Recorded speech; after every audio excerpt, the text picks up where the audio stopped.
Good afternoon, everybody. Uneducated Economist here. I've been reading a lot of articles and seeing a lot of headlines of talk about China dumping their U.S. treasuries, getting out of the U.S. treasuries.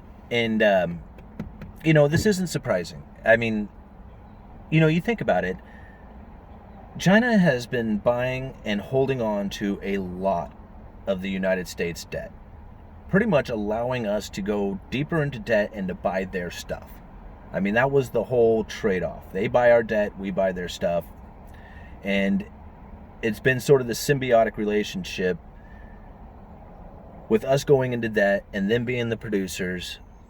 And it's gone that way for a long time. And China is now sitting in a situation where they are holders of a vast amount of U.S.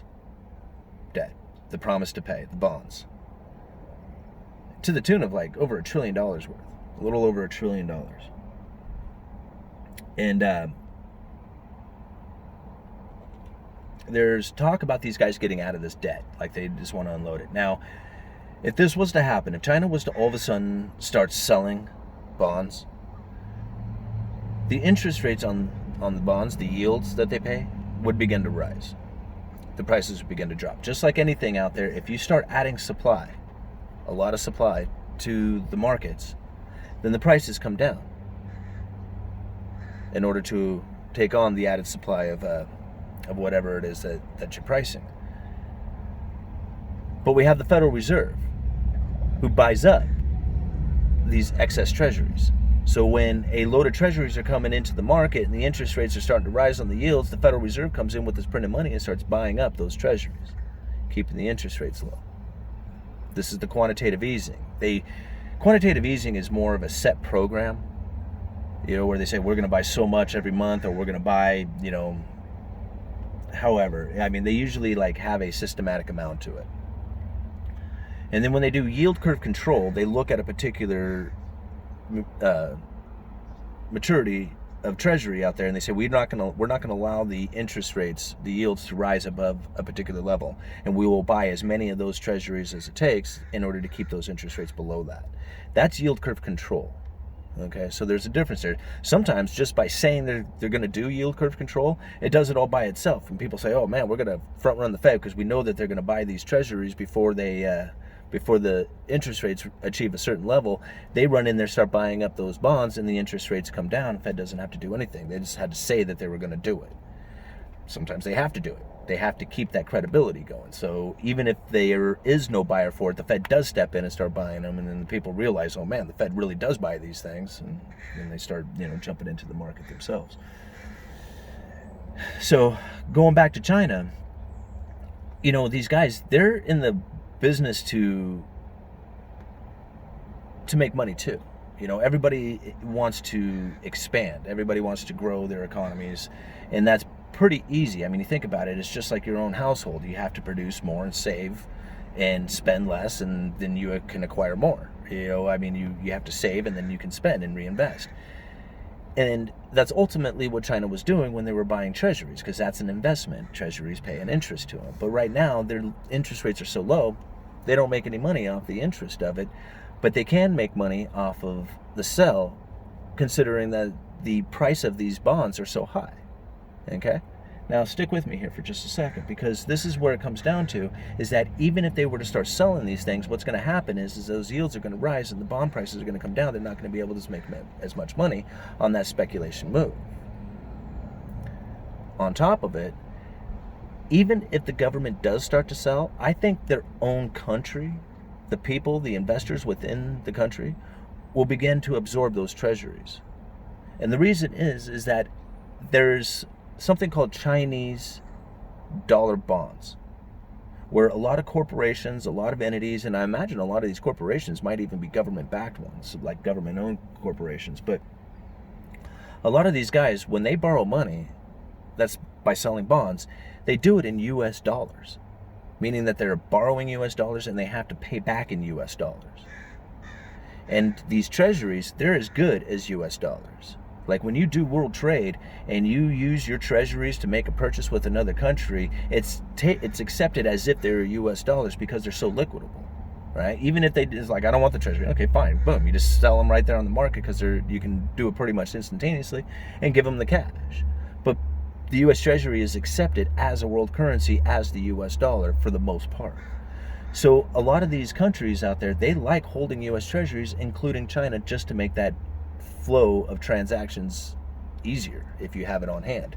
Now you think about it, if you don't have any dollars on hand, you don't own any treasuries, and these contracts come due and your currency is really weak, like you've been weakening your currency trying to increase your exports, and now all of a sudden you have to go out there and acquire the dollars in order to pay those bonds without, so you don't go into default, that puts a lot of strain on you.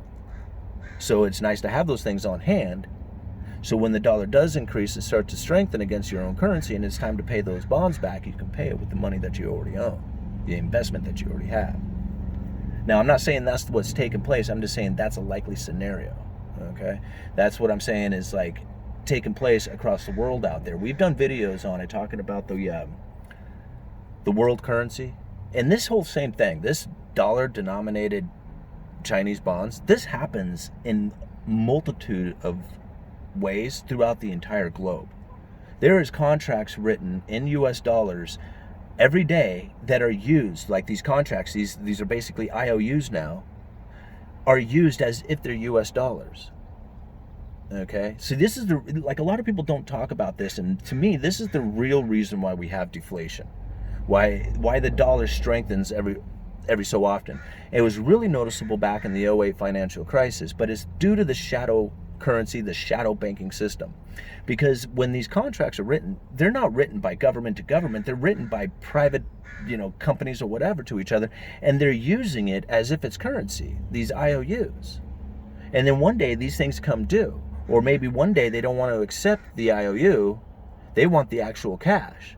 And there's so many of these things, so many of these contracts going around the world right now that all of a sudden when they start coming due, there's not enough liquidity in the world to cover all these contracts that were written because nobody knows how big that market really is.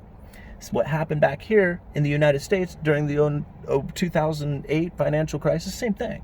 All the shadow banking systems had created so much mortgage debt out there in that private shadow banking industry that the Federal Reserve did not have enough printed dollars out there to cover all these mortgages when they started to go down. So when people started to cash out on these mortgage-backed securities, there wasn't enough liquidity in the whole world to cover all the downturn, to cover all the contracts that were written in dollars that the Feds had no idea about because it was done inside the shadow banking system, not in the straightforward system, the one that they looked at.